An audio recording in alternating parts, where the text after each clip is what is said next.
और दर अंजू के पाकिस्तान जाने और वहां पर अपने दोस्त नसरुल्लाह से शादी करने के दावे के बीच एक और बड़ी जानकारी सामने आ रही है। अंजू के एक वीडियो से इस बात की अब पुष्टि हो पाई है कि पाकिस्तान जाने की उनकी वजह आखिर थी क्या। और उस वीडियो में अंजू ये कहते सुनाई दी कि वो पाकिस्तान के खैबर पख्तूनख्वा की खूबसूरती देखकर वहां गई, क्योंकि सोशल मीडिया पर उनके दोस्त नसरुल्लाह उन्हें खैबर पख्तूनख्वा के ऊपरी दीर जिले की कई फोटो भेजते थे और अंजू को वो जगहें काफी खूबसूरत लगी, जिसके बाद वो पाकिस्तान जाने के प्लान बनाने लगी और बीती 21 जुलाई को पति को बिना बताए अपने दोनों बच्चों को छोड़कर पाकिस्तान चली गई और वहाँ वो अपने सोशल मीडिया के दोस्त नसरुल्लाह के साथ रहने लगी। बाद में पाकिस्तान के मीडिया ने दावा किया कि अंजू ने इस्लाम धर्म अपनाया और अपना नाम फातिमा रखकर नसरुल्लाह से शादी कर ली। हालांकि अंजू ने नसरुल्लाह से शादी के दावे से इनकार किया। और इन सबके बीच राजस्थान के अलवर से पाकिस्तान गई अंजू पर खुफिया एजेंसियों ने अपनी जांच शुरू कर दिया। खुफिया एजेंसियों के मुताबिक अंजू के पाकिस्तान जाने वाले मामले में कई स्तर पर कानून का उल्लंघन हुआ है और अंजू का पाकिस्तान में जिस तरह से स्वागत किया गया और उन्हें कई तोहफे दिए गए वो सभी जांच एजेंसियों को प्रायोजित लगा। जांच एजेंसियों को इस बात की आशंका है कि पाकिस्तान में अंजू का स्वागत करने वाले लोगों ने ही वीजा बनवाने और पाकिस्तान में दाखिल होने में अंजू की मदद की। जांच एजेंसियों की माने तो अंजू को पेशेवर तरीके से गाइड किया गया, जिसके बाद अंजू ने अमृतसर के वाघा बॉर्डर से पाकिस्तान जाने का रास्ता चुना। जानकारी के मुताबिक सुरक्षा एजेंसियां अब अंजू मामले की जांच में जुट गई हैं और ये पता लगाने की कोशिश कर रही हैं कि अंजू ने बीते 6 महीने में किस किस से संपर्क किया है। सूत्रों के हवाले से खबर है कि खुफिया एजेंसी पाकिस्तान से आई सीमा हैदर का 15 साल का रिकॉर्ड खंगालने में जुट गई, ताकि ये पता लगाया जा सके कि प्यार के लिए पाकिस्तान से नेपाल के रास्ते भारत पहुंचने का दावा करने वाली सीमा की असलियत क्या है। क्योंकि सूत्रों का कहना है कि कई दिनों की पूछताछ के बाद भी जांच एजेंसियों को सीमा के दावों पर भरोसा नहीं। ऑनलाइन गेम पबजी पर सचिन से मिलना और कुछ दिनों की मोहब्बत के बाद बच्चों को लेकर नेपाल के रास्ते सीमा का भारत पहुंचना खुफिया एजेंसी को खटक रहा है। सूत्र बताते हैं कि खुफिया एजेंसियों को शक है कि सीमा सचिन से प्यार करने की आड़ में बड़ी साजिश को अंजाम देने की फिराक में है। इसीलिए असलियत जानने के लिए खुफिया एजेंसियों ने उनका 15 साल का रिकॉर्ड खंगालना शुरू कर दिया। जांच एजेंसियां ये पता लगाने में जुट गई कि पति गुलाम हैदर के सऊदी अरब जाने के बाद सीमा किन किन लोगों के संपर्क में थी और कैसे उनकी जिंदगी में सचिन की अचानक एंट्री हुई।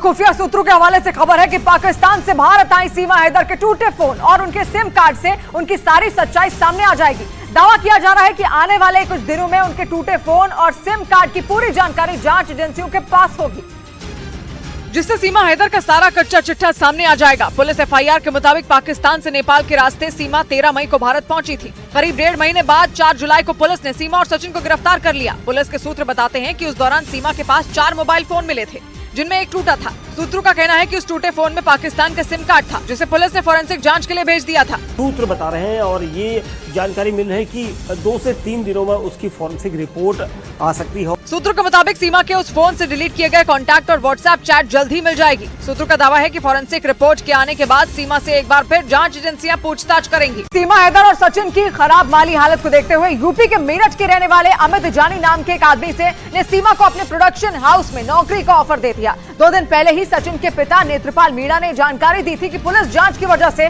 उनके परिवार के सामने रोजी रोटी का संकट खड़ा हो गया और उन्होंने ये आरोप लगाया कि पुलिस ने जांच के नाम पर उनके परिवार को मकान में कैद कर दिया।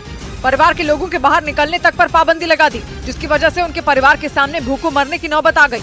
इस खबर के सामने आने के बाद मेरठ के रहने वाले और मुंबई में अपना प्रोडक्शन हाउस चलाने वाले अमित जानी ने सीमा हैदर को नौकरी का ऑफर दे दिया, ताकि उनके परिवार को खाने पीने की कोई दिक्कत न हो। हमने ऑफर किया है सीमा हैदर को कि अगर वो चाहे तो हमारे प्रोडक्शन हाउस में काम कर सकती है, हम उसे काम दे सकते हैं। अमित जानी ने यह भी कहा कि भारत में जिस तरीके से सीमा हैदर आई हैं, वो उसका समर्थन नहीं करते। हालांकि वो मदद करने के लिए सीमा को काम देने के लिए तैयार है।